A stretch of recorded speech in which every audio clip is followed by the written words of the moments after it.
Hi hello friends, ಹೇಗಿದ್ದೀರಾ friends? ಇವತ್ತು ನಾನು ಮಾಡ್ತಾ ಇರೋದು ತುಂಬಾ ಹೆಲ್ದಿಯಾಗಿರುವಂತಹ ಒಂದು ಜ್ಯೂಸ್ ಅಂದ್ರೆ ಇದು ಪಾಯಸ ಅಂತಾನು ಹೇಳ್ಬಹುದು. ಅದುವೇ ನಮ್ಮ ಹೆಸರು ಕಾಳಿನ ಪಾಯಸ. ಇದಕ್ಕೆ ತುಳುವಲ್ಲಿ ಪದಂಗಿ ಬೇಪಾಯಿನ ಅಂತ ಹೇಳ್ತಾರೆ, ನಮ್ಮ ಬ್ಯಾರಿ ಭಾಷೆಯಲ್ಲಿ ಪಯರ್ ಬೇಪಟಿಯ ಅಂತಾನು ಹೇಳ್ತಾರೆ. ಇದನ್ನು ನಾನು ಇವತ್ತೊಂದು ಸ್ಪೆಷಲ್ ಆಗಿ ಮಾಡ್ತಾ ಇದ್ದೇನೆ. ಯಾವಾಗಲೂ ಇದನ್ನು ನಾವು ಸಿಂಪಲ್ ಆಗಿ ಮಾಡ್ತೇವೆ. ಇವತ್ತೊಂದು ಸ್ಪೆಷಲ್ ಆಗಿ ಟೇಸ್ಟಿ ಆಗಿರುವಂತಹ ಈ ಹೆಸರು ಕಾಳಿನ ಪಾಯಸ ಮಾಡ್ತಾ ಇದ್ದೇನೆ. ಅದಕ್ಕೋಸ್ಕರ ಇಲ್ಲಿ ಒಂದು ಗ್ಲಾಸಲ್ಲಿ ನಾನು ಒಂದು ಗ್ಲಾಸ್ ಹೆಸರು ಕಾಳು ತಗೊಂಡು ಚೆನ್ನಾಗಿ ವಾಶ್ ಮಾಡ್ಕೋತೇನೆ.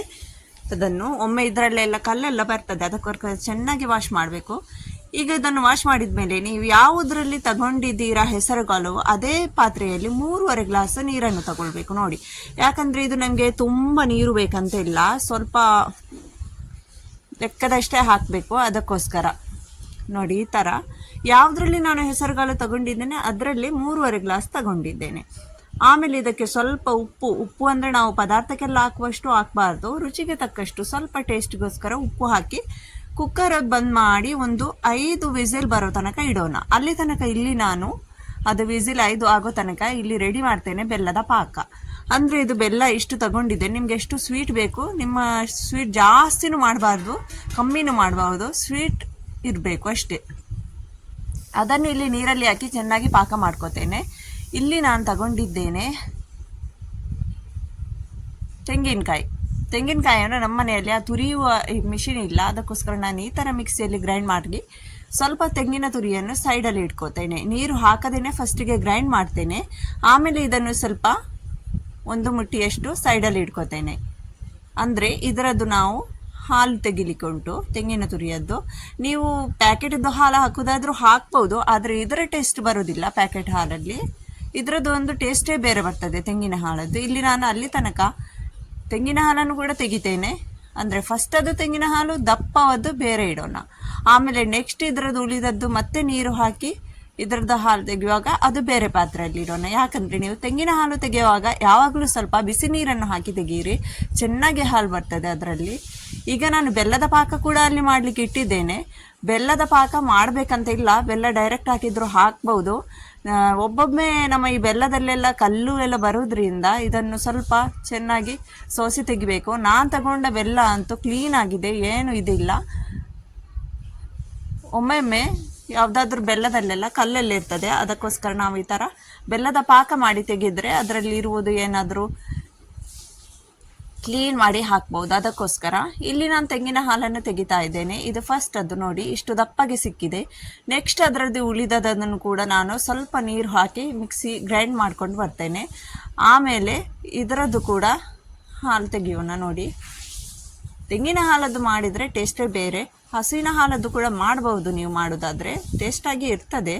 ಇಲ್ಲಿ ನೋಡಿ ನಮ್ಮ ಹೆಸರು ಕಾಳಂತೂ ಬೇಯ್ದಿದೆ ನೋಡಿ, ಎಷ್ಟು ಚೆನ್ನಾಗಿ ಬೇಯ್ದಿದೆ ನೋಡಿ. ಇಷ್ಟು ಬೇಯ್ದರೆ ಸಾಕು. ನೀರು ಕೂಡ ಅದಕ್ಕೇನೆ ನಾನು ಹೇಳಿದ್ದು ತುಂಬ ಹಾಕಬಾರ್ದು ಅಂತ.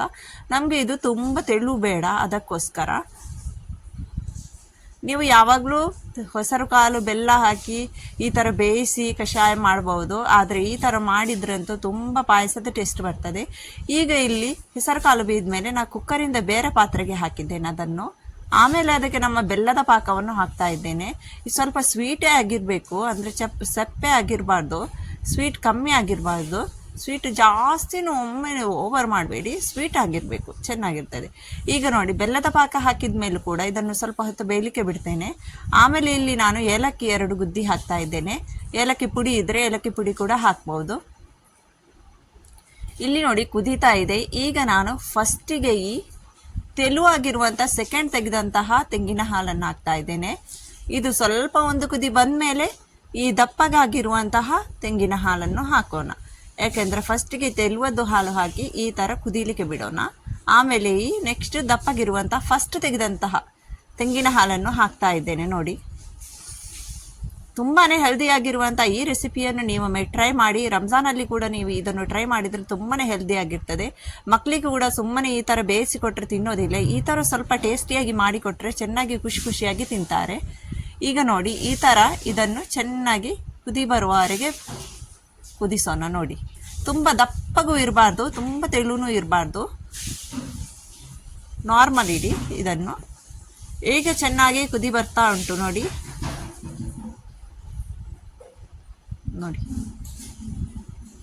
ಇಷ್ಟು ದಪ್ಪಗಿದ್ರೆ ಸಾಕು. ನನಗೆ ಸ್ವಲ್ಪ ಬೆಲ್ಲ ಕಮ್ಮಿ ಅಂತ ಅನ್ನಿಸ್ತು, ಅದಕ್ಕೋಸ್ಕರ ನಾನು ಮತ್ತೆ ಒಂದು ಇದು ಕುದಿ ಬರುವಾಗ 1-2 ಪೀಸ ಹಾಕಿದೆ ಬೆಲ್ಲದ ತುಂಡು. ಈಗ ಇಲ್ಲಿ ಸೈಡಲ್ಲಿ ಒಂದು ತಡಕ ರೆಡಿ ಮಾಡೋಣ. ಅದುವೇ ನಮ್ಮ ತುಪ್ಪ ಹಾಗೂ ಗೋಡಂಬಿಯದ್ದು. ಇಲ್ಲಿ ಒಂದು ಪಾತ್ರೆಯಲ್ಲಿ 1 ಸ್ಪೂನ್ ಅಷ್ಟು ನಾನು ತುಪ್ಪ ಹಾಕ್ತಾ ಇದ್ದೇನೆ. ತುಪ್ಪ ಸ್ವಲ್ಪ ಬಿಸಿ ಆದಮೇಲೆ ಇದಕ್ಕೆ ಗೋಡಂಬಿಯನ್ನು ಸಣ್ಣ ಸಣ್ಣ ಪೀಸಸ್ ಮಾಡಿ ಹಾಕಿದ್ದೇನೆ, ಅದನ್ನು ಹಾಕ್ತಾ ಇದ್ದೇನೆ. ಗೋಡಂಬಿ ಹಾಕಿದ ತಕ್ಷಣನೇ ಕರಿದೋಗ್ತದೆ, ಗ್ಯಾಸನ್ನು ಸ್ವಲ್ಪ ಸ್ಲೋ ಆಗಿಡಿ. ಆಮೇಲೆ ಇದನ್ನು ಬೇಗನೆ ಕೈಯಾಡಿಸಿ ಈ ಥರ ಗೋಡಂಬಿಯನ್ನು ಸ್ವಲ್ಪ ತುಪ್ಪದಲ್ಲಿ ಫ್ರೈ ಮಾಡೋಣ. ನಿಮ್ಮ ದ್ರಾಕ್ಷಿ ಇದ್ರೆ ಒಣ ದ್ರಾಕ್ಷಿ ಅದನ್ನು ಕೂಡ ಹಾಕ್ಬಹುದು, ನಾನು ಹಾಕ್ತಾ ಇಲ್ಲ ಒಣ ದ್ರಾಕ್ಷಿ. ಈಗ ಇದನ್ನು ಈ ಥರ ಸ್ವಲ್ಪ ಬ್ರೌನ್ ಕಲರ್ ಆದಮೇಲೆ ಸೈಡಲ್ಲಿ ಇಟ್ಟಿದ್ದೆ 1 ಮುಟ್ಟಿಯಷ್ಟು ತೆಂಗಿನ ತುರಿ, ನಾನು ಅದನ್ನು ಹಾಕ್ತಾ ಇದ್ದೇನೆ. ಅದನ್ನು ಹಾಕಿದ ತಕ್ಷಣ ಫಟಾಫಟ್ ಅಂತ ಮಿಕ್ಸ್ ಮಾಡಿ ಇದನ್ನು ತಡ್ಕ ಕೊಡೋಣ, ಒಗ್ಗರಣೆ ಕೊಟ್ಟು ಬಿಡೋಣ. ನಾವು ಹೆಸರುಬೇಳೆ ಬೇಯಿಸಿಟ್ಟ ಹೆಸರುಬೇಳೆಗೆ ನೋಡಿ ಈ ಥರ, ಇದರಿಂದಂತೂ ತುಂಬಾ ಒಳ್ಳೆ ಪರಿಮಳ ಬರ್ತದೆ, ತುಂಬಾ ಟೇಸ್ಟ್ ಆಗಿರುವಂಥ ಈ ನಮ್ಮ ತುಪ್ಪದ ಒಗ್ಗರಣೆಯಲ್ಲಿ ಅಂತೂ ಇದರ ಟೇಸ್ಟೇ ಬೇರೆ ಅನ್ನಿಸ್ತದೆ. ನೀವು ಒಮ್ಮೆ ಖಂಡಿತ ಟ್ರೈ ಮಾಡಿ ಫ್ರೆಂಡ್ಸ್. ಇನ್ನೂ ನನ್ನ ಒಳ್ಳೊಳ್ಳೆ ರೆಸಿಪಿಗೋಸ್ಕರ ನನ್ನ ಚಾನಲನ್ನು ಸಬ್ಸ್ಕ್ರೈಬ್ ಮಾಡಲಿಲ್ಲ ಅಂದರೆ ನನ್ನ ಚಾನಲನ್ನು ಸಬ್ಸ್ಕ್ರೈಬ್ ಮಾಡಿ, ಲೈಕ್ ಮಾಡಿ, ಹಾಗೂ ನಿಮ್ಮ ಫ್ಯಾಮಿಲಿ ಫ್ರೆಂಡ್ಸ್ಗೆಲ್ಲ ಶೇರ್ ಮಾಡಿ. ಹಾಗೂ ಇದನ್ನು ನೀವು ಟ್ರೈ ಮಾಡಿ, ಹೆಲ್ದಿಯಾಗಿರುವಂಥ ಈ ರೆಸಿಪಿಯನ್ನು ನಿಮ್ಮ ಮಕ್ಕಳಿಗೆ ಕೂಡ ನೀವು ಕೊಡಿ. ನಾವಿನ್ನು ಸಿಗೋಣ ನೆಕ್ಸ್ಟ್ ವಿಡಿಯೋದಲ್ಲಿ. ಅಲ್ಲಿ ತನಕ ಟಾಟಾ ಬಾಯ್, ಟೇಕ್ ಕೇರ್.